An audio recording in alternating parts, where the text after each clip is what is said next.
Okay student, एक बार फिर स्वागत है बेटा आप सभी का क्लास नंबर 5 में। ठीक है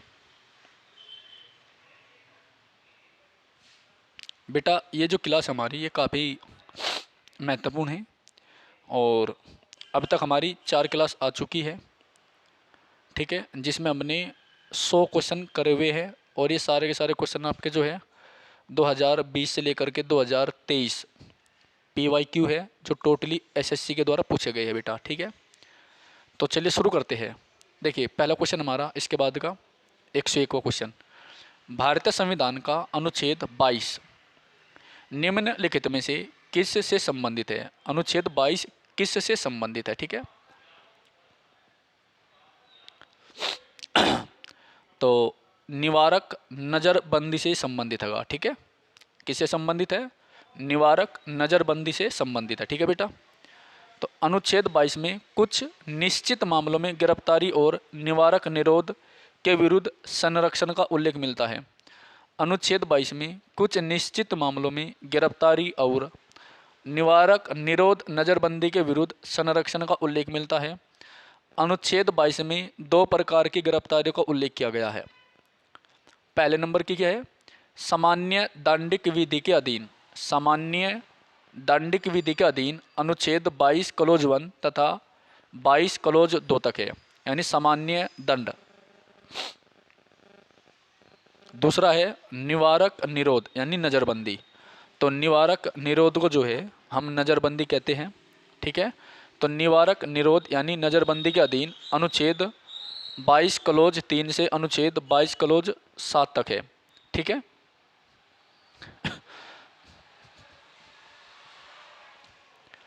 क्वेश्चन नंबर 102 है भारतीय संविधान का कौन सा अनुच्छेद कुछ मामलों में बंदीकरण और कैद से संरक्षण प्रदान करता है? बंदीकरण और कैद से संरक्षण प्रदान करता है बेटा। तो 102 का बताइए सही जवाब क्या है। काफ़ी अच्छा क्वेश्चन है ये भी आपका। बंदी प्रत्यक्षीकरण, बहुत अच्छा क्वेश्चन है।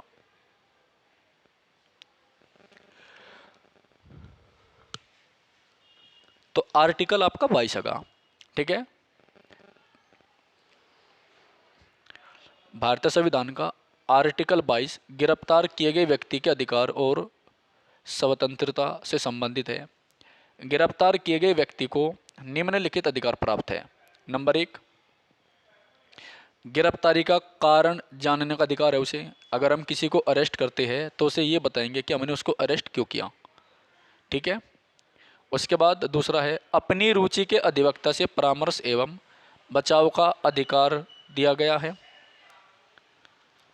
तीसरा है गिरफ्तारी से 24 घंटे के अंदर निकटतम मजिस्ट्रेट के समक्ष पेश किया जाने का अधिकार उसको दिया गया है। चौथा है मजिस्ट्रेट के प्राधिकार के बिना 24 घंटे से अधिक समय तक अभिरक्षा से निरुद्ध न किए जाने का अधिकार दिया गया है। ठीक है, निरुद्ध न किए जाने का अधिकार।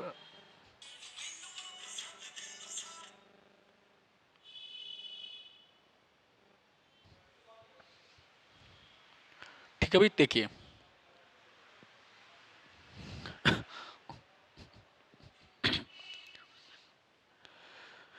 अगला क्वेश्चन है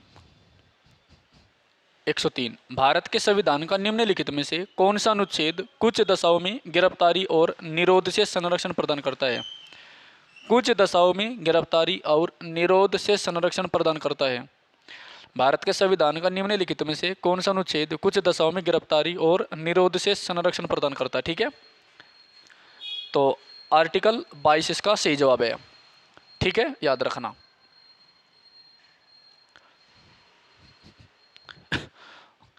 भारतीय संविधान का आर्टिकल 22 गिरफ्तार किए गए व्यक्ति के अधिकार और स्वतंत्रता से संबंधित है। आर्टिकल 22 जो है गिरफ्तार किए गए व्यक्ति के अधिकार और स्वतंत्रता से संबंधित है। ठीक है, अनुच्छेद 10 नागरिकता के अधिकारों का बना रहना है।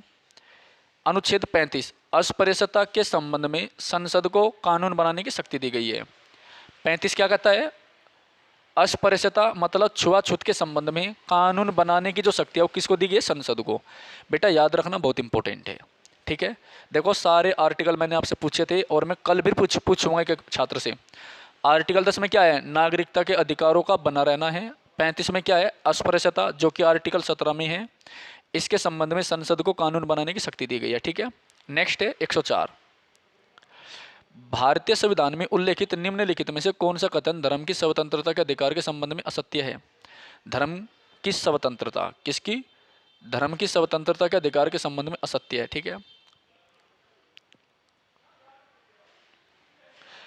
इसमें उल्लेख है कि राज्य का अपना धर्म होता है, राज्य का अपना धर्म होता है, ठीक है। धर्म की स्वतंत्रता का अधिकार अनुच्छेद 25 से अनुच्छेद 28 तक मिलता है। धर्म की स्वतंत्रता का अधिकार अनुच्छेद 25 से लेकर के 28 में मिलता है, ठीक है। नेक्स्ट है अनुच्छेद 25, अंतःकरण और धर्म को अबाध रूप से मानने, आचरण और प्रचार करने की स्वतंत्रता देता है, ठीक है बेटा।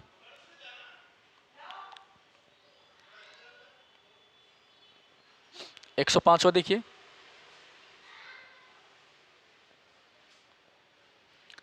उसके बाद है क्वेश्चन नंबर 26, अनुच्छेद 26, धार्मिक कार्यों के प्रबंधन की स्वतंत्रता। अनुच्छेद 26, धार्मिक कार्यों के प्रबंधन की स्वतंत्रता, ठीक है। आर्टिकल 27 में क्या है, धार्मिक अभिवृद्धि के लिए करारोपण से मुक्ति। आर्टिकल 28 में क्या है, शिक्षा संस्थाओं में धार्मिक शिक्षा या धार्मिक उपासना में उपस्थित होने के बारे में स्वतंत्रता। धर्म की स्वतंत्रता का अधिकार में कहीं भी यह उल्लेख नहीं है कि राज्य का अपना कोई धर्म होगा। इसका मतलब यह है कि राज्य, देखो जो राज्य है ये आर्टिकल नंबर 12 में आता है, और भारत का कोई राजकीय धर्म नहीं है, राष्ट्रीय धर्म नहीं है, ठीक है, याद रखना। भारत के संविधान का कौन सा अनुच्छेद बलात् श्रम को प्रतिषिद्ध करता है। ऐसा कौन सा आर्टिकल है जो बलात् श्रम को प्रतिषिद्ध करता है, निषेध करता, रोकता है। सीपीओ 4 अक्टूबर 2023 का क्वेश्चन आया हुआ है बेटा आपका, तो वो है आर्टिकल आपका 23, ठीक है। तो आर्टिकल 21 में क्या है, प्राण एवं दैहिक स्वतंत्रता से संरक्षण, प्राण एवं दैहिक स्वतंत्रता से संरक्षण, ठीक है। 22 में क्या है, कुछ दशाओं में गिरफ्तारी निरोध के विरुद्ध संरक्षण, कुछ दशाओं में गिरफ्तारी या निरोध के प्रति संरक्षण, ठीक है, याद रखना, काफी अच्छा क्वेश्चन होगा।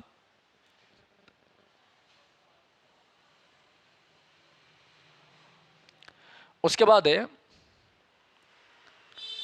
अनुच्छेद 20, अपराधों के लिए दोष सिद्धि के संबंध में संरक्षण, अपराधों के लिए दोष सिद्धि के संबंध में संरक्षण, ठीक है। नेक्स्ट है 106वां क्वेश्चन, भारतीय संविधान का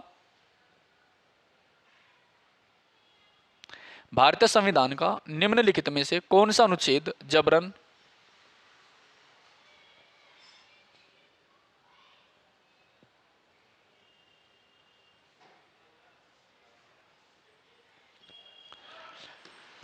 भारतीय संविधान का निम्नलिखित में से कौन सा अनुच्छेद जबरन श्रम को प्रतिबंधित करता है और शोषण को रोकता है, ठीक है, बताइए।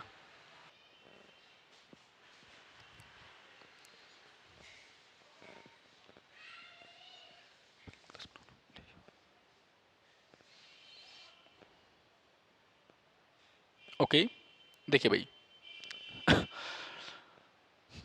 भारतीय संविधान का निम्नलिखित में से कौन सा अनुच्छेद जबरन श्रम को प्रतिबंधित करता है और शोषण को रोकता है, ठीक है। तो ये है आपका आर्टिकल 23, कौन सा है, आर्टिकल 23, ठीक है, याद रखना। तो अनुच्छेद 23 में क्या है, मानव के बलात् यानी जबरन श्रम, यानी क्या बोलते हैं उसको, जबरदस्ती किसी से मजदूरी करवाना, वह दुर्व्यापार को प्रतिबंधित करता है। दुर्व्यापार का मतलब है बेचना, ठीक है। अनुच्छेद 19 में क्या बेटा, 19 में क्या है, वाक एवं अभिव्यक्ति की स्वतंत्रता है, आर्टिकल 19 में। 20 में अपराधों के लिए दोष सिद्धि के संबंध में संरक्षण है, अपराधों के लिए दोष सिद्धि के संबंध में संरक्षण है। 19 में वाक एवं अभिव्यक्ति की स्वतंत्रता है। देखो सभी स्टूडेंट बड़े ध्यान से क्लास देखना, क्योंकि मैं ये जो क्लास आप देख रही है इसके जो आर्टिकल है या क्वेश्चन है मैं किसी से भी कुछ भी सुन सकता हूँ, याद रखना इस बात को, ठीक है। और मैं 100% मंडे को जो है आपसे ये आर्टिकल ज़रूर सुनूंगा, ठीक है। पहले बता दिया बात मैंने। नेक्स्ट, अनुच्छेद 25, अंतःकरण और धर्म को आबाद रूप से मानने, आचरण और प्रचार करने की स्वतंत्रता।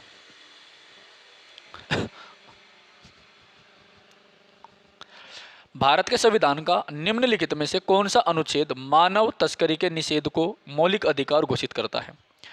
भारत के संविधान का निम्नलिखित में से कौन सा अनुच्छेद मानव तस्करी के निषेध को मौलिक अधिकार घोषित करता है? ठीक है, बहुत अच्छा क्वेश्चन लगा, बताइए। भारत के संविधान का निम्नलिखित में से कौन सा अनुच्छेद मानव तस्करी के निषेध को मौलिक अधिकार घोषित करता है? ठीक है, तो ये आपका अनुच्छेद 23 कौन सा है बेटा? आर्टिकल 23 आपका करेक्ट आंसर, ठीक है। चलिए एक बार बताइए अच्छी तरीके से।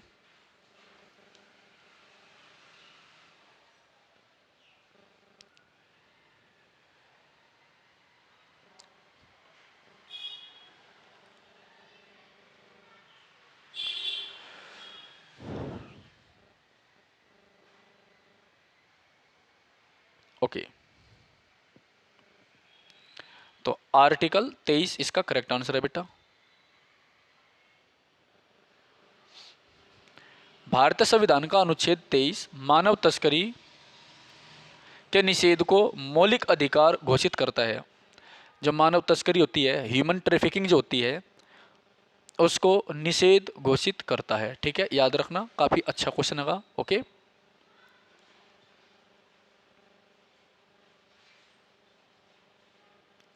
चलिए आगे देखते हैं। अनुच्छेद 23 द्वारा घोषित अपराध के लिए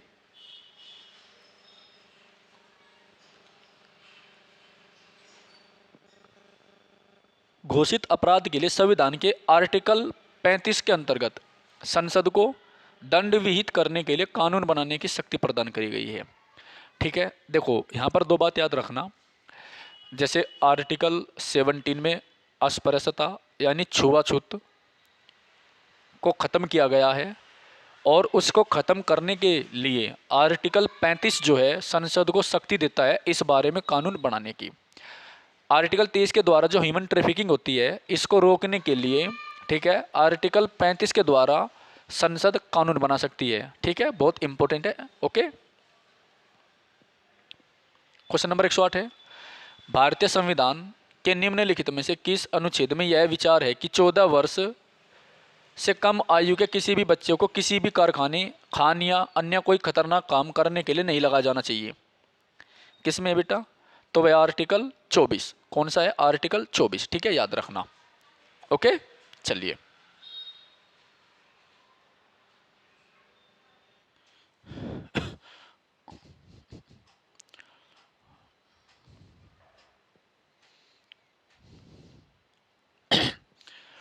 ओके, हेलो स्टूडेंट, देखिए एक बार हम क्वेश्चन देख लेते हैं बेटा।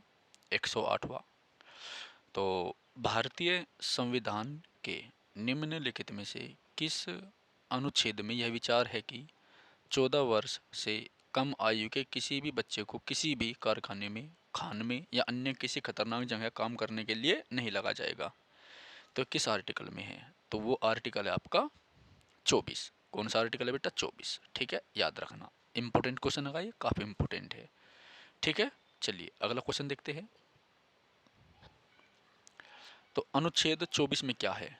कारखानों आदि में 14 वर्ष से कम आयु के बच्चों के नियोजन पर प्रतिबंध है। आर्टिकल जो 24 है इसमें कारखानों में 14 साल से कम आयु के बच्चों के नियोजन पर प्रतिषेधगा, है नी। अनुच्छेद 19 वाक एवं अभिव्यक्ति की स्वतंत्रता है। अनुच्छेद 19 में क्या है? वाक एवं अभिव्यक्ति की स्वतंत्रता है, ठीक है। अनुच्छेद 20 में क्या है? अपराधों के लिए दोष सिद्धि के संबंध में संरक्षण है। तो अनुच्छेद 24 में कारखानों में 14 साल से कम उम्र के जो बच्चे हैं उन्हें काम पे नहीं लगा जाएगा। आर्टिकल 19 में क्या है, वाक एवं अभिव्यक्ति की स्वतंत्रता है। अनुच्छेद 20 में क्या है, अपराधों के लिए दोष सिद्धि के संबंध में संरक्षण है। और अनुच्छेद 22 में क्या है, अनुच्छेद 22 में है बेटा कुछ विशेष दशाओं में गिरफ्तारी और निरोध से संरक्षण। ठीक है, तो बेटा अगला क्वेश्चन आपका 109वां है। देखिए मैं एक बार फिर बता रहा हूँ, आप सभी स्टूडेंट ठीक है क्लास में ही रहे, फटाफट क्वेश्चन का जवाब दीजिएगा। ओके, और ये जो क्लास आ रही है ये टाइम पास नहीं है। अगर मैं अपना कीमती समय दे रहा हूँ आपको तो इसका मतलब है कि मैं क्लास में से आपसे पूछ सकता हूँ क्वेश्चन इसमें से, और बाई मंडे में ज़रूर, सोमवार को जो है ना ज़रूर इस क्लास में से मैं क्वेश्चन पुटअप करूँगा, याद रखना। अब तुम क्लास में रहो या ना रहो, ठीक है, अब मुझे पता चल जाएगा कौन सा स्टूडेंट क्लास में था और कौन सा नहीं था। ठीक है, मैं क्वेश्चन डायरेक्ट पूछूँ आप लोगों से। ओके, चलिए तो 109वां क्वेश्चन आपका, भारतीय संविधान का कौन सा अनुच्छेद 14 वर्ष से कम आयु के बच्चों को कारखानों में काम करने से रोकता है? तो आर्टिकल 24 का। ठीक है, ये हमने अभी देखा है बेटा, सेम क्वेश्चन होगा, एसएससी सीजीएल 2022 में आया हुआ है। ठीक है, भारतीय संविधान का आर्टिकल 24 14 वर्ष से कम आयु के बच्चों को कारखानों अथवा अन्य किसी जोखिमपूर्ण कार्यों में नियोजित करने से रोकता है। ठीक है, अनुच्छेद 23 मानव के साथ दुर्व्यवहार और बलात् श्रम का प्रतिषेध करता है। अनुच्छेद 23 मानव के साथ दुर्व्यवहार और बलात् श्रम का प्रतिषेध करता है। अनुच्छेद 25 सभी व्यक्तियों को अंत्यकरण धर्म अनुच्छेद 25 सभी व्यक्तियों को अंत्यकरण धर्म को आबाद रूप से मानने की, धर्म के आचरण और प्रचार करने की स्वतंत्रता देता है। ठीक है, अनुच्छेद 25 क्या करता है बेटा, सभी व्यक्तियों को अंत्यकरण धर्म को आबाद रूप से मानने की, धर्म के आचरण और प्रचार करने की स्वतंत्रता देता है। आर्टिकल 26 में क्या है, धार्मिक कार्यों के प्रबंधन की स्वतंत्रता है। क्या है बेटा, धार्मिक कार्यों के प्रबंधन की स्वतंत्रता है। ठीक है, याद रखना। इसके साथ ही आर्टिकल 110 भारतीय संविधान के अनुच्छेद 25 से 28 में क्या है? ठीक है, तो एक काफ़ी अच्छा क्वेश्चन होगा। तो आर्टिकल 25 से लेकर 28 में क्या है बेटा, धार्मिक स्वतंत्रता का अधिकार है। क्या है, धार्मिक स्वतंत्रता का अधिकार है, याद रखना। ठीक है, चलिए भारतीय संविधान के अनुच्छेद 25 से 28 में, अनुच्छेद 25 से 28 में धार्मिक स्वतंत्रता के अधिकार का प्रावधान किया गया है। क्या किया गया है, धार्मिक स्वतंत्रता के प्रावधान अधिकार का प्रावधान किया गया है। ठीक है बेटा,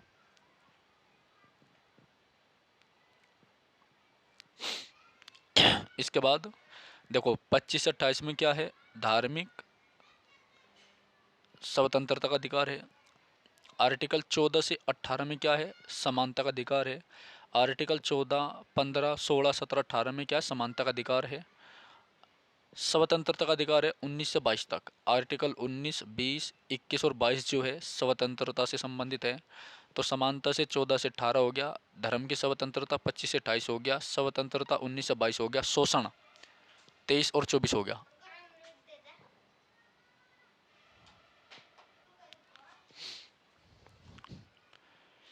ओके, तो शोषण के विरुद्ध अधिकार है आर्टिकल 23 से 24, यानी आर्टिकल 23 और 24 जो है शोषण के विरुद्ध अधिकार से संबंधित है। देखो ये बहुत ज़्यादा इंपॉर्टेंट है। ठीक है, और जैसे मैंने आज आपसे सुने बेटा, तो मैं 100% आपसे सुनूंगा, याद रखियो। ठीक है, धार्मिक स्वतंत्रता का अधिकार 25-28 में आ गया, धार्मिक स्वतंत्रता का अधिकार 25-28 में आ गया। और संस्कृति संस्कृति शिक्षा संबंधित अधिकार है आर्टिकल 29 और 30 में। संवैधानिक उपचारों का अधिकार है आर्टिकल 32 में। ठीक है, चलिए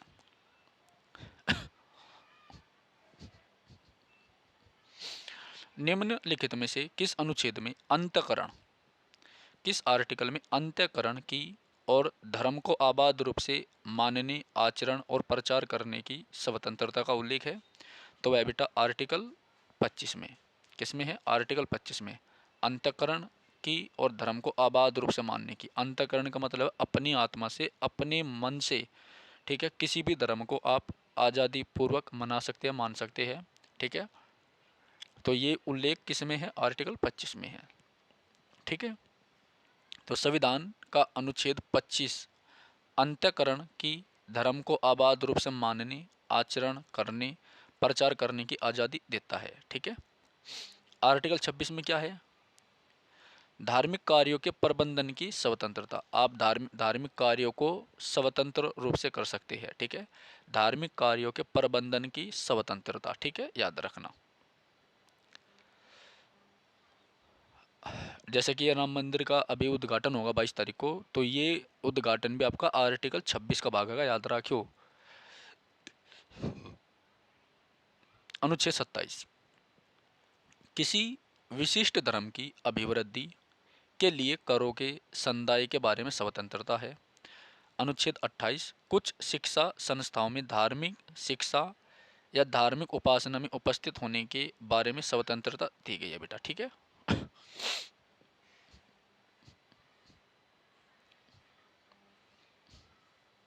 112 भारतीय संविधान का अनुच्छेद 26।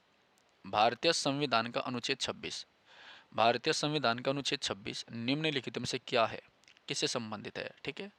तो एसएससी सीएचएसएल 15 मार्च 2023 को सेम क्वेश्चन आ रहा। अनुच्छेद 26 है ना, आर्टिकल 26 बताना आपको।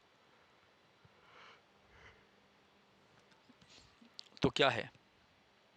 तो आर्टिकल 26 है धार्मिक कार्यों के प्रबंध की स्वतंत्रता। जो हमारे धार्मिक कार्य होते हैं उनके प्रबंध की स्वतंत्रता का उल्लेख करता है आर्टिकल 26, ठीक है।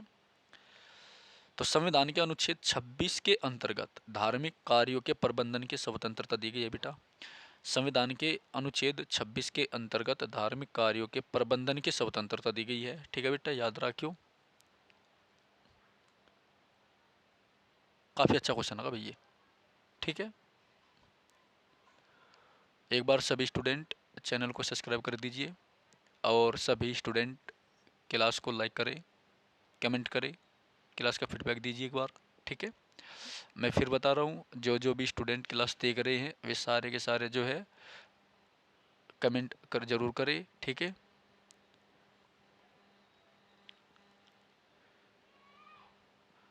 और आपसे मैं ये चीज़ें सुनूंगा ज़रूर, जो मैं पढ़ा रहा हूँ डेफिनेटली सोमवार को सुनी जाएगी आप सभी से, ठीक है। पहले बता दी मैंने। आप चाहे तो क्लास देख लियो और नहीं तो अपना इंस्टाग्राम पर रील देख लियो अच्छी तरीके से, ठीक है। फिर टाइटन करियो बाद में क्लास में, ओके। तो संविधान के अनुच्छेद 26 के अंतर्गत धार्मिक कार्यों के प्रबंधन की स्वतंत्रता दी गई है। यह स्वतंत्रता व्यक्तियों को नहीं बल्कि संप्रदायों को दी गई है, ठीक है। अनुच्छेद 27 क्या कहता है? धार्मिक अभिवृद्धि हेतु कर से मुक्ति। धार्मिक अभिवृद्धि हेतु कर से मुक्ति, ठीक है। यानी जो धार्मिक अभिवृद्धि यानी धार्मिक चीज़ों को बढ़ावा देने के लिए उनसे टैक्स नहीं लिया जाएगा, ठीक है। अनुच्छेद 29 अल्पसंख्यक वर्गों के हितों का संरक्षण। अल्पसंख्यक हितों का संरक्षण, ठीक है।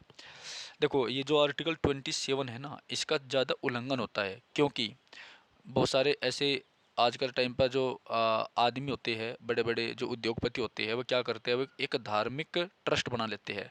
जैसे आपने देखो अगर राम मंदिर ट्रस्ट का, ठीक है, कैलाश मंदिर ट्रस्ट का, है ना, सूर्यदेव मंदिर का ट्रस्ट का, या आपके छोटे मोटे मंदिर होते हैं, जैसे कि हमारे यहाँ पर बागपत में फेमस है पूरा महादेव का मंदिर। तो पूरा महादेव का जो मंदिर है उसकी देख रेख साफ सफाई जो है ना एक ट्रस्ट करता है, जिसको पूरा महादेव मंदिर ट्रस्ट बोलते हैं, ठीक है। तो ये जो ट्रस्ट है इनकी जो इनकम होती है ना, बहुत मतलब विधायक, एमपी, सांसद, मंत्री या गांव के प्रधान, चेयरमैन या कोई ना कोई नेता या कोई और मतलब बिजनेसमैन आदमी वहाँ पर जो है पैसे डोनेट करता है मंदिर के मतलब जो है अच्छे कार्यों के लिए। तो वो जो पैसा जाता है वो कमेटी के पास जाता है और उस पैसे पर जो है सरकार टैक्स नहीं लगाती है।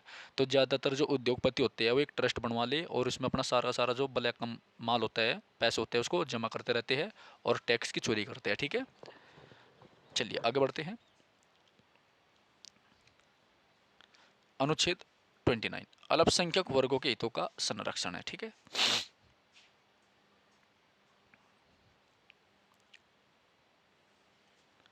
113, ठीक है।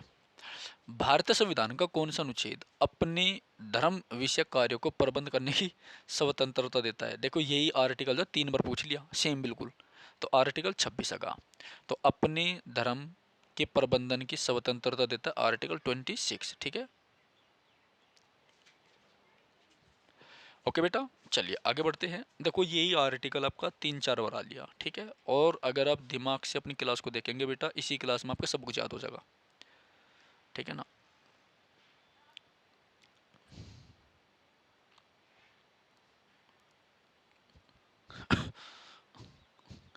भारतीय संविधान का आर्टिकल 26, भारतीय संविधान का अनुच्छेद 26 धार्मिक मामलों के प्रबंधन की स्वतंत्रता को संदर्भित करता है। भारतीय संविधान का जो अनुच्छेद 26 है वो धार्मिक मामलों के प्रबंधन की स्वतंत्रता को क्या करता है? संदर्भित करता है। भारतीय संविधान का अनुच्छेद 26 धार्मिक मामलों के प्रबंधन की स्वतंत्रता को संदर्भित करता है। ठीक है। अनुच्छेद 5 संविधान के प्रारंभ में नागरिकता का उल्लेख करता है कि संविधान के शुरुआत में नागरिकता किस किस को मिलेगी। ठीक है। और 30 क्या कहता है? शिक्षा संस्थाओं की स्थापना, यानी अल्पसंख्यकों की जो शिक्षा संस्थाएं होती है उनकी स्थापना हो सकती है। प्रशासन करने का अल्पसंख्यक वर्गों का अधिकार है। अल्पसंख्यक व्यक्ति जो होते हैं भारत में, अल्पसंख्यक में कौन आते हैं? एक तो मुस्लिम आते हैं, ईरानी, पारसी, ठीक है, जैन, और जैन जो धर्म होता है ये वाले आपके जो है अल्पसंख्यक मत हैं। तो ये लोग अपनी शिक्षा संस्थाओं को खोल सकते हैं। ठीक है, उनका प्रशासन कर सकते हैं। जैसे हमारा जैन कॉलेज है, तो जैन कॉलेज एक अल्पसंख्यक शिक्षण संस्थान है, जैन कॉलेज इंटर डिग्री और बीएड कॉलेज। ठीक है, तो आपने देखा होगा इस कॉलेज की एक कमेटी हैगी जिसमें टोटली आपके जैन वर्ग के लोग होते हैं। ठीक है, और वो उसकी देख रेख करते हैं। तो ये अल्पसंख्यक वर्गों का अधिकार है कि वे अपनी धर्म के प्रति जो है एक शिक्षा संस्थाओं की स्थापना कर सकते हैं, उसका प्रशासन कर सकते हैं। तो ये किस आर्टिकल के अंतर्गत आता है? आर्टिकल 30 के अंतर्गत आता है। ठीक है बेटा, चलिए आर्टिकल 114 है। अरे क्वेश्चन नंबर 114, भारत के संविधान का कौन सा अनुच्छेद अल्पसंख्यकों द्वारा शिक्षा संस्थाओं की स्थापना, प्रशासन करने का अधिकार निर्दिष्ट करता है? निर्दिष्ट करता है 1 दिसंबर 2020 को आया क्वेश्चन। ठीक है, याद रखना। देखो दूसरी बार ये क्वेश्चन आ चुका है। तो अनुच्छेद 30 है भाई। तो भारतीय संविधान का अनुच्छेद 30, भारतीय संविधान का अनुच्छेद 30 अल्पसंख्यकों द्वारा शिक्षा संस्थाओं की स्थापना, भारतीय संविधान का अनुच्छेद 30 अल्पसंख्यकों द्वारा शिक्षा संस्थानों की स्थापना और प्रशासन करने का अधिकार निर्दिष्ट करता है। क्या करता है? निर्दिष्ट करता है। ठीक है, इसके बाद अनुच्छेद 27, आर्टिकल 27 किसी विशेष धर्म के प्रचार के लिए करों के भुगतान के रूप में स्वतंत्रता देता है। किसी विशेष धर्म के प्रचार के लिए करों के भुगतान के रूप में स्वतंत्रता देता है, यानी किसी विशेष धर्म के प्रचार करने के लिए उस पर टैक्स नहीं लगेगा। ये मैंने आपको बताया था। आर्टिकल 28 क्या कहता है? कुछ शिक्षा संस्थाओं में धार्मिक शिक्षा, धार्मिक उपासना में उपस्थित होने के बारे में स्वतंत्रता है, यानी कोई भी भारतीय नागरिक किसी भी धर्म के धार्मिक कार्यक्रम में भाग ले सकता है। ठीक है, जैसे कि कोई भी हिंदू जो है पंजाबी गुरुद्वारे में जा सकता है, पंजाबी किसी हिंदू मंदिर में पूजा कर सकते हैं। ठीक है, और कोई भी मुस्लिम किसी भी हिंदू तीज त्यौहार में फेस्टिवल में भाग ले सकता है। इसी प्रकार कोई भी हिंदू जो है मुस्लिमों के किसी भी फेस्टिवल में, ठीक है, भाग ले सकते हैं। ठीक है, ऐसा नहीं है कि हिंदू लोग केवल हिंदुओं के त्यौहारों में जाएंगे, मुस्लिम मुस्लिमों के में जाएंगे। ठीक है, तो कोई भी भारतीय नागरिक किसी भी दूसरे जाति धर्म के जो त्यौहार होते हैं उनमें पार्टिसिपेट कर सकता है। ठीक है, याद रखना। ओके, तो संविधान इसकी स्वतंत्रता देता है, लेकिन कुछ जाहिल, अनपढ़, गवार लोग, पढ़े लिखे लोग जो है इस चीज़ को जो है चुनाव का हथियार बनाते हैं। ठीक है, बाकी आप समझदार है। आगे चलो, आर्टिकल 29, अनुच्छेद 29 क्या कहता है? अल्पसंख्यकों की भाषा, लिपि व संस्कृति का संरक्षण होगा। ठीक है, जो अल्पसंख्यक वर्ग के लोग हैं जिसमें आपके मुस्लिम आते हैं, जैन धर्म के आते हैं, बनिया बनिया आते हैं, ईरानी, पारसी आते हैं। ठीक है, और बहुत सारे लोग आते हैं। तो ये अपनी भाषा, लिपि और संस्कृति का संरक्षण करते हैं। इनको संरक्षण करने की जो शक्ति दी गई है वो आर्टिकल 29 देता है, यानी संविधान में इस बात का उल्लेख होगा। ठीक है, याद रखना। 115 क्वेश्चन है बेटा, भारतीय संविधान के अनुच्छेद 32 और 226 के तहत कितने प्रकार की रिट जारी की जा सकती है? तो रिट आपकी 5 प्रकार की जारी होवे, आपको पता ही है। कहाँ पर आ रहा है क्वेश्चन? CGL 2023 मारा देखो, 6 मार्च 2023 को आ रहा। तो रिट आपकी 5 प्रकार की होती है, ठीक है। चलिए, बहुत अच्छा क्वेश्चन होगा। जब किसी व्यक्ति के मौलिक अधिकारों का उल्लंघन होता है तो व्यक्ति मौलिक अधिकार के प्रवर्तन के लिए उपयुक्त कार्यवाही द्वारा उच्चतम न्यायालय या उच्च न्यायालय में जाने का अधिकार रखता है। रख लिया। संविधान के अनुच्छेद 32, आर्टिकल 32 और 226, संविधान के अनुच्छेद 32 और 226 के तहत भारत में उच्चतम न्यायालय व उच्च न्यायालय को मौलिक अधिकारों को लागू करने के लिए रिट जारी करने का अधिकार दिया गया है, ठीक है। आई रिपीट अगेन, एक बार और देखो अच्छे से। देखो, जब किसी व्यक्ति के मौलिक अधिकारों का उल्लंघन होता है, ठीक है, अगर किसी आम आदमी के मौलिक अधिकारों का उल्लंघन होता है तो वह व्यक्ति मौलिक अधिकारों की रक्षा करने के लिए आर्टिकल 32 के द्वारा कहाँ जा सकता है? Supreme court. ये मैंने बहुत बार बता रखा। और अगर उसे हाई कोर्ट जाना है तो आर्टिकल 226 के द्वारा हो जा सकता है हाई कोर्ट यानी उच्च न्यायालय में। 32 के द्वारा कहाँ जा सकते हैं? सुप्रीम कोर्ट में, ठीक है। और भारत के सुप्रीम कोर्ट को जो है क्या कहा जाता है? भारत के सुप्रीम कोर्ट को कहा जाता है मौलिक अधिकारों का संरक्षक, ठीक है। तो रिट 5 प्रकार की होती है। कौन कौन सी? देखो, बंदी प्रत्यक्षीकरण होती है, परमादेश, प्रतिषेध। बंदी प्रत्यक्षीकरण, परमादेश, प्रतिषेध, उत्प्रेषण और अधिकार परीक्षा। तो बंदी प्रत्यक्षीकरण, परमादेश, प्रतिषेध, उत्प्रेषण, अधिकार परीक्षा, ठीक है, याद रखना। नेक्स्ट 116वां, सूची 1 सूची 2 की जोड़ी को बनाइए और नीचे दिए गए विकल्पों में से अपना उत्तर चुनिए। मिलान करने भाई आपको, ठीक है। अच्छा, बंदी प्रत्यक्षीकरण, तो बंदी, ये तो पता ही है अगर आपको, बंदी प्रत्यक्षीकरण क्या होता है, परमादेश क्या होता है, अधिकार परीक्षा क्या होता है, उत्प्रेषण रिट क्या होती है, ठीक है। चलो यहाँ पर देखो ध्यान से, बहुत इंपॉर्टेंट है, याद रखना। बंदी प्रत्यक्षीकरण, तो प्रत्यक्ष सशरीर उपस्थित होना, ठीक है। अगर किसी व्यक्ति का अपहरण कर लिया गया है तो कोर्ट उसे बंदी प्रत्यक्षीकरण रिट जारी करके उसे उपस्थित होने का आदेश देगा। और प्रत्यक्ष सशरीर उपस्थित होना, इसका मतलब है कि बिल्कुल सही सलामत उसे उपस्थित करना पड़ेगा। ऐसे नहीं कि पुलिस वाले उसका हड़गोड़ तोड़ कर लावे, ठीक है, याद रखना। जैसा ले गए थे ऐसे उपस्थित करना पड़ेगा।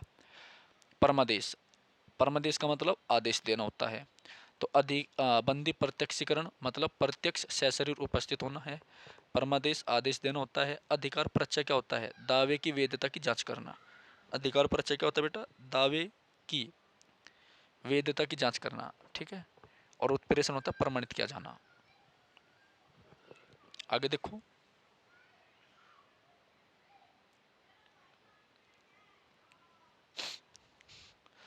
एक बार सभी स्टूडेंट जो है क्लास को लाइक कर दीजिए बेटा, चैनल को सब्सक्राइब कर दीजिए और आप डेली क्लास देखिएगा, ठीक है। क्लास को डेली देखिएगा।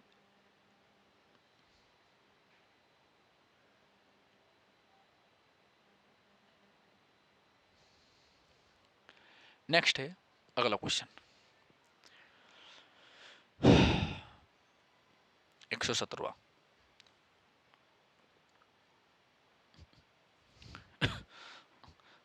जब न्यायालय को पता चलता है कि किसी व्यक्ति की गैर कानूनी गिरफ्तारी हुई है, अगर न्यायालय को पता चल जाए कि कोई आदमी है उसकी गैर कानूनी तरीके से गिरफ्तारी हुई है, तब कौन सी रिट जारी होगी?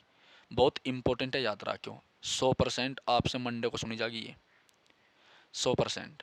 जब न्यायालय को पता चलता है कि किसी व्यक्ति की गैर कानूनी गिरफ्तारी हुई है तब कौन सी रिट जारी की जाती है? 3 अक्टूबर 2023 को ये आया हुआ है, ठीक है। तो इसका आंसर है आपका बेटा बंदी प्रत्यक्षीकरण, ठीक है। अगर किसी को गैर कानूनी तरीके से क्या किया जाए, गिरफ्तार किया जाए, तो ये समझ लेना कि उसे उपस्थित करने के लिए, सशरीर उपस्थित करने के लिए बंदी प्रत्यक्षीकरण रिट जो है जारी की जाती है। अगर वह व्यक्ति आर्टिकल 32 के द्वारा सुप्रीम कोर्ट गया तो सुप्रीम कोर्ट जारी करेगा, या फिर 226 के द्वारा हाई कोर्ट जाना पड़ेगा, ठीक है। चलिए बड़े ध्यान से देखना। तो अधिकार परीक्षा क्या होती है? अधिकार परीक्षा, इसका प्रयोग न्यायालय द्वारा, अधिकार परीक्षा मतलब इसका प्रयोग न्यायालय द्वारा किसी सार्वजनिक कार्यालय में व्यक्ति के दावे की वैधता की जांच करने के लिए किया जाता है। अधिकार पर अच्छा, इसका प्रयोग न्यायालय द्वारा किसी सार्वजनिक कार्यालय में व्यक्ति के दावे की वैधता की जांच करने के लिए किया जाता है। ठीक है, वैधता की जांच करने के लिए किया जाता है। परमादेश, यह उच्च न्यायालय द्वारा एक अधीनस्थ न्यायालय को एक अधिकारी या सरकारी निकाय के खिलाफ एक पूर्व आचरण या चूक को ठीक करने के लिए जारी की जाती है। ठीक है भाई, दोबारा देखो, अधिकार पर अच्छा एक रिट है, तो इसका प्रयोग न्यायालय द्वारा किसी सार्वजनिक, सार्वजनिक मतलब सरकारी होती है, कार्यालय में व्यक्ति के दावे की वैधता की जांच करने के लिए किया जाता है। ठीक है, और परमादेश क्या होता है, यह उच्च न्यायालय द्वारा जारी की जाती है, यह उच्च न्यायालय द्वारा एक अधीनस्थ न्यायालय को जारी की जाती है।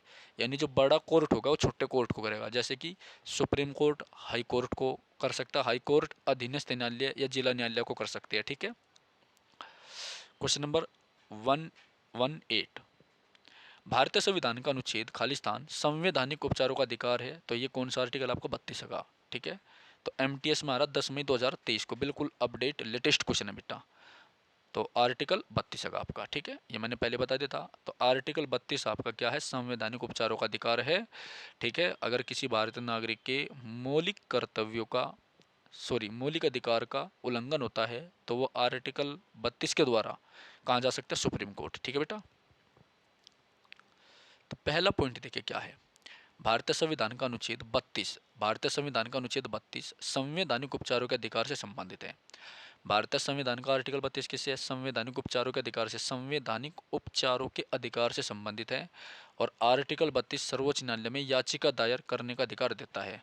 यानी कोई भी आदमी जो है आर्टिकल 32 का प्रयोग करके यदि उसके फंडामेंटल राइट का वायलेशन होता है तो सुप्रीम कोर्ट में एक याचिका दायर कर सकता है।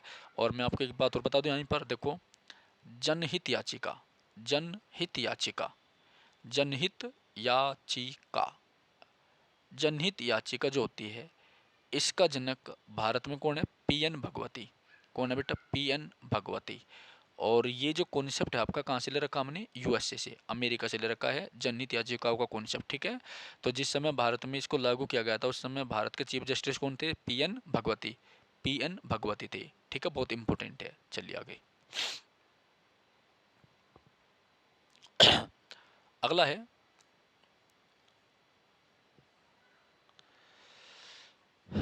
आर्टिकल 33, सैनिकों अथवा अर्ध सैनिकों के मूल अधिकारों में संसद के द्वारा कटौती की जा सकती है। जो सैनिक होते हैं या अर्ध सैनिक, आर्मी एंड पैरामिलिट्री जो होती है, उनके जो मूल अधिकार होते हैं उनमें संसद के द्वारा क्या की जा सकती है, कटौती की जा सकती है। ठीक है, क्या की जा सकती है, कटौती। आर्टिकल 34, राष्ट्रपति के द्वारा आतंकवाद से ग्रसित क्षेत्रों में, राष्ट्रपति के द्वारा आतंकवाद से, राष्ट्रपति के द्वारा राष्ट्रपति के द्वारा आतंकवाद से ग्रसित क्षेत्रों में सैनिक शासन या मार्शल लॉ, सैनिक शासन या मार्शल लॉ लागू होने पर मूल अधिकारों पर प्रतिबंध लगाने की शक्ति संसद को है। ठीक है, देखो, राष्ट्रपति द्वारा आतंकवाद से ग्रसित क्षेत्रों में सैनिक शासन, यानी अगर मिलिट्री शासन लगा दे वहाँ पर या मार्शल लॉ लागू कर दे तो मूल अधिकारों पर प्रतिबंध लगाने की जो शक्ति है वो किसको दी जाती है, संसद को। ये शक्ति कौन देता है, आर्टिकल 34 देता है, 34। ठीक है, 35 मैंने आपको बताया था। अस्पृश्यता तथा बलात्सर्म, यानी आर्टिकल 17 और आर्टिकल 24 के संबंध में संसद को कानून बनाने का अधिकार दिया गया है। ठीक है, 17 और 24 के संबंध में। ठीक है, हेबियस कॉर्पस, याचिका का शब्दिक अर्थ क्या होता है, इसे अंग्रेजी में हेबियस कॉर्पस बोलते हैं, हिंदी में बंदी प्रत्यक्षीकरण बोलते हैं। ठीक है, तो बंदी प्रत्यक्षीकरण का मतलब क्या है, किसी को शरीर पेश करना। देखो ध्यान से, बहुत इंपॉर्टेंट है ये क्वेश्चन। कहाँ था, UPSI, Uttar Pradesh sub inspector में आया था, मूल विधि के अंतर्गत 20 नवंबर 2021 को आया था। अब देखिए, हेबियस कॉर्पस याचिका का शब्दिक अर्थ क्या होता है। ठीक है, हेबियस कॉर्पस जो होती है इसका हिंदी में मीनिंग होता है बंदी प्रत्यक्षीकरण। और बंदी प्रत्यक्षीकरण का अर्थ क्या होता है, किसी आदमी को कोर्ट में सशरीर पेश करना। ठीक है, क्या करना, सशरीर पेश करना। ठीक है, देखो यहाँ पर, तो बंदी प्रत्यक्षीकरण, बंदी प्रत्यक्षीकरण का शब्दिक अर्थ है किसी व्यक्ति को सशरीर पेश करने से है। यह रिट ऐसे व्यक्ति या पर अधिकारी के विरुद्ध जारी की जाती है जिसने किसी व्यक्ति को अवैध तरीके से निरुद्ध किया है यानी गिरफ्तार किया है, किसी व्यक्ति को अवैध रूप से कस्टडी में रखा जाता है, किसी अन्य व्यक्ति द्वारा ऐसा कार्य किया जाना जो अपहरण के दायरे में आता है, किसी का जबरदस्ती अपहरण कर लिया हो, ठीक है, ठीक है, अपहरण के दायरे में आता हो। बंदी प्रत्यक्षीकरण याचिका का उपयोग उच्चतम न्यायालय व उच्च न्यायालय में किया जाता है। इस याचिका के तहत गिरफ्तार किए गए व्यक्ति को कोर्ट के सामने पेश करना होता है। क्या करना होता है? कोर्ट के सामने पेश करना होता है, ठीक है। नेक्स्ट है 120। अनुच्छेद 32 को भारतीय संविधान का हृदय और आत्मा किसने कहा? दिल एंड आत्मा, ठीक है, दिल मांगे मोर। तो दिल और आत्मा किसने कहा? डॉक्टर बी आर अम्बेडकर ने। अच्छा क्वेश्चन है, इंपॉर्टेंट है। किसने कहा? डॉक्टर भीमराव अंबेडकर ने, ठीक है बेटा। किसने कहा? डॉक्टर भीमराव अंबेडकर ने, ठीक है। काफी अच्छा क्वेश्चन है।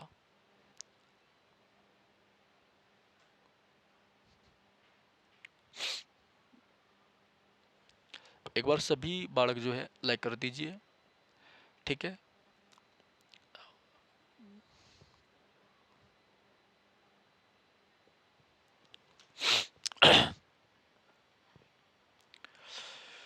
डॉक्टर भीमराव अंबेडकर ने अनुच्छेद 32 संवैधानिक उपचारों के अधिकार को भारतीय संविधान की आत्मा या हृदय कहा है। क्या कहा है? आत्मा और हृदय कहा है, ठीक है। भारत के संविधान का कौन सा अनुच्छेद उच्च न्यायालय को रिट जारी करने का अधिकार देता है? कौन सा अनुच्छेद उच्च न्यायालय को रिट जारी करने का अधिकार देता है? भाई ये बताना आपको, कौन सा अनुच्छेद उच्च न्यायालय को रिट जारी करने का अधिकार देता है, ठीक है। चलिए, तो वो है आपका आर्टिकल 226। क्या है? आर्टिकल 226, ठीक है। चलिए आगे बढ़ते हैं अगले क्वेश्चन की ओर। 121 हो गया। चलिए,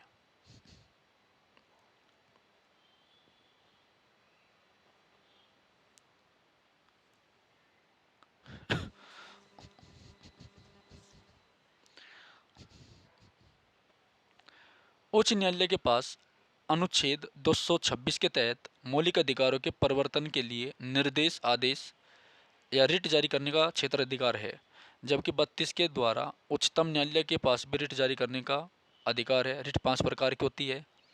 कौन कौन सी होती है बेटा? बंदी प्रत्यक्षीकरण, परमादेश, ठीक है। बंदी प्रत्यक्षीकरण, परमादेश, प्रतिषेध। बंदी प्रत्यक्षीकरण, परमादेश, प्रतिषेध, अधिकार पर रक्षा और उत्प्रेषण। तो बंदी प्रत्यक्षीकरण होती है, परमादेश होती है, प्रतिषेध होती है, अधिकार पर रक्षा होती है, उत्प्रेषण होती है, ठीक है। नेक्स्ट, अनुच्छेद 132। कुछ मामलों में उच्च न्यायालय से अपील में सर्वोच्च न्यायालय का अपीलीय क्षेत्राधिकार है, ठीक है। कुछ मामलों में उच्च न्यायालयों से अपील में सर्वोच्च न्यायालय का अपीलीय क्षेत्राधिकार है, ठीक है। अनुच्छेद 143। उच्चतम न्यायालय से परामर्श लेने की राष्ट्रपति की शक्ति है, ठीक है। 122 क्वेश्चन देखिए।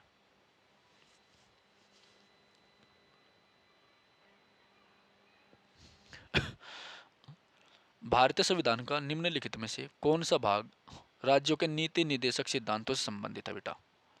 ठीक है, बताइए। तो भारतीय संविधान का भाग 4 अनुच्छेद 36 से 51 तक में राज्य के नीति निदेशक तत्वों का वर्णन है। भाग 4 में 36 से 51 में नीति निदेशक तत्वों का वर्णन है। इन्हें आयरलैंड से लिया गया है।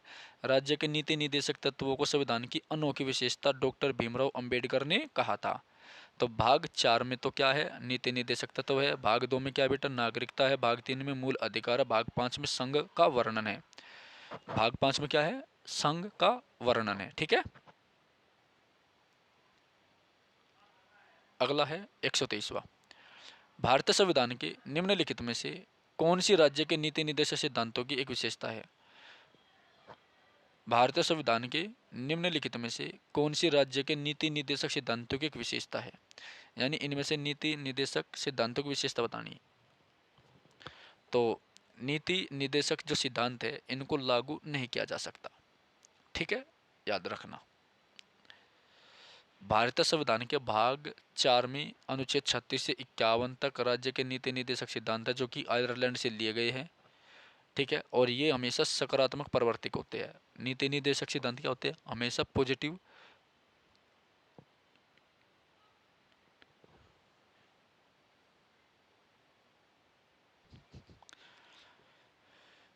ओके। भारतीय संविधान के भाग 4 में राज्य के नीति निर्देशक सिद्धांतों का उल्लेख मिलता है। राज्य के नीति निर्देशक सिद्धांत सकारात्मक परिवर्तिक होते हैं, इन्हें संविधान या न्यायालय द्वारा लागू नहीं किया जा सकता बेटा, ठीक है, याद रखियो, बहुत अच्छे है ये। इन्हें न्यायालय द्वारा लागू नहीं किया जा सकता, क्वेश्चन बहुत बार आता है। क्वेश्चन नंबर कितने का भाई? 123 हो गया, ठीक है। अब हम आगे देखते हैं 124वां क्वेश्चन, आज हम करेंगे 125 तक, ठीक है। एक बार फिर बता रहा हूँ मैं, जो भी छात्र क्लास देख रहे हैं वो कृपया कमेंट करें और पढ़ते समय इरिलेवेंट बातें ना करें, केवल पढ़ाई पे ध्यान दीजिएगा, ठीक है, ओके। चलिए, तो क्वेश्चन नंबर 124 है, भारतीय संविधान के किस भाग में कल्याणकारी राज्य का विचार है? अच्छा क्वेश्चन का, किस भाग में? देखो, कल्याणकारी राज्य क्या होता है? कल्याणकारी राज्य होता है आपका नीति निर्देशक तत्व, ठीक है। और यह उदाहरण किसकी थी? पंडित जवाहरलाल नेहरू की, ये भी बता देता हूँ आपको। तो कल्याणकारी राज्य का विचार किस किस भाग में आता है? नीति निर्देशक तत्व में आता है। ऑप्शन नंबर सी करेक्ट है आपका। देखिए, भारतीय संविधान निर्माताओं का लक्ष्य भारत में कल्याणकारी राज्य की स्थापना का था। कल्याणकारी राज्य शब्द का अर्थ अपनी संपूर्ण जनता का सर्वांगीण विकास करना। जो हमारी जनता होती है, सबसे पहले हम जनता को रखेंगे, ठीक है। कल्याणकारी जो राज्य है, इसका मतलब क्या होता है कि भारत की जो समस्त जनता है ना, कोई भी फैसला जो लिया जाएगा वो भारत की जनता के ज़्यादा से ज़्यादा लोगों के कल्याण को ध्यान में रखते हुए लिया जाएगा, ठीक है। तो अपनी संपूर्ण जनता का सर्वांगीण विकास है और लोकहित करे। कल्याणकारी राज्य का विचार राज्य के नीति निर्देशक तत्वों में वर्णित है। कहाँ पर है बेटा? नीति निर्देशक तत्वों में वर्णित है, ठीक है। चलिए, अगला क्वेश्चन देखते हैं 125वां। 125वां, एक्स और वाई एक ऐसा रेस्तरां में प्रबंधकों के रूप में काम कर रहे हैं। रेस्तरां मतलब होटल में।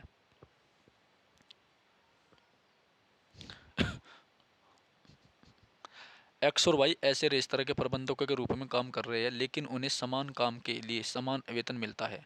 राज्य के नीति निर्देशक सिद्धांतों में कौन सा अनुच्छेद समान काम के लिए समान वेतन का प्रावधान करता है? बहुत अच्छा क्वेश्चन है, समान काम के लिए समान वेतन, ठीक है। तो आर्टिकल 39, ठीक है। इसी बार दिल्ली पुलिस में भी आ रहा है क्वेश्चन, बहुत इंपॉर्टेंट होगा। तो समान काम के लिए समान वेतन, ठीक है। देखिए, आर्टिकल 39 क्या है? राज्य प्रत्येक स्त्री पुरुष को समान रूप से जीविका के साधन उपलब्ध कराने का प्रयास करेगा। तो अनुच्छेद 39 क्लोज क्या में क्या है? राज्य प्रत्येक स्त्री और पुरुष को जो है समान रूप से जीविका के साधन उपलब्ध कराने का प्रयास करेगा, ठीक है। उसके बाद है 39 ख, समुदाय के भौतिक संसाधनों का उचित वितरण, स्वामित्व और नियंत्रण की व्यवस्था करेगा, ठीक है। उसके बाद है 39 ग, संपत्ति उत्पाद के साधनों का विकेंद्रीकरण के लिए राज्य निर्देश देगा। संपत्ति और उत्पाद के साधनों का विकेंद्रीकरण के लिए राज्य निर्देश देगा। 39 ग, राज्य पुरुष को समान कार्य के लिए समान वेतन देगा। तो आर्टिकल 39 में ही समान काम के लिए समान वेतन का प्रावधान है। और आर्टिकल 39 अण, पुरुष और स्त्री कर्मकारों के स्वास्थ्य और शक्ति तथा बालकों का सुकुमार अवस्था का दुरुपयोग न किया जाए। आवश्यकता के कारणवश विवश होकर नागरिकों को ऐसे रोजगार में न जाना पड़े जहां उनकी आयु और शक्ति के अनुकूल न हो, ठीक है, ओके। तो आज की हमारी क्लास थी, इसमें हमने क्वेश्चन नंबर कितने कर दिए? 125 कर दिए, ठीक है बेटा। तो 125वां क्वेश्चन था। देखो, जो छात्र क्लास देखी है वो चैनल को सब्सक्राइब करें, वीडियो को लाइक करें, कमेंट करके क्लास का फीडबैक दीजिएगा। अगली जो क्लास आएगी हमारी क्लास नंबर 6 आएगी, जिसमें हम 125 to 50 क्वेश्चन कवर अप करेंगे, ठीक है। काफ़ी इंपॉर्टेंट है, ओके।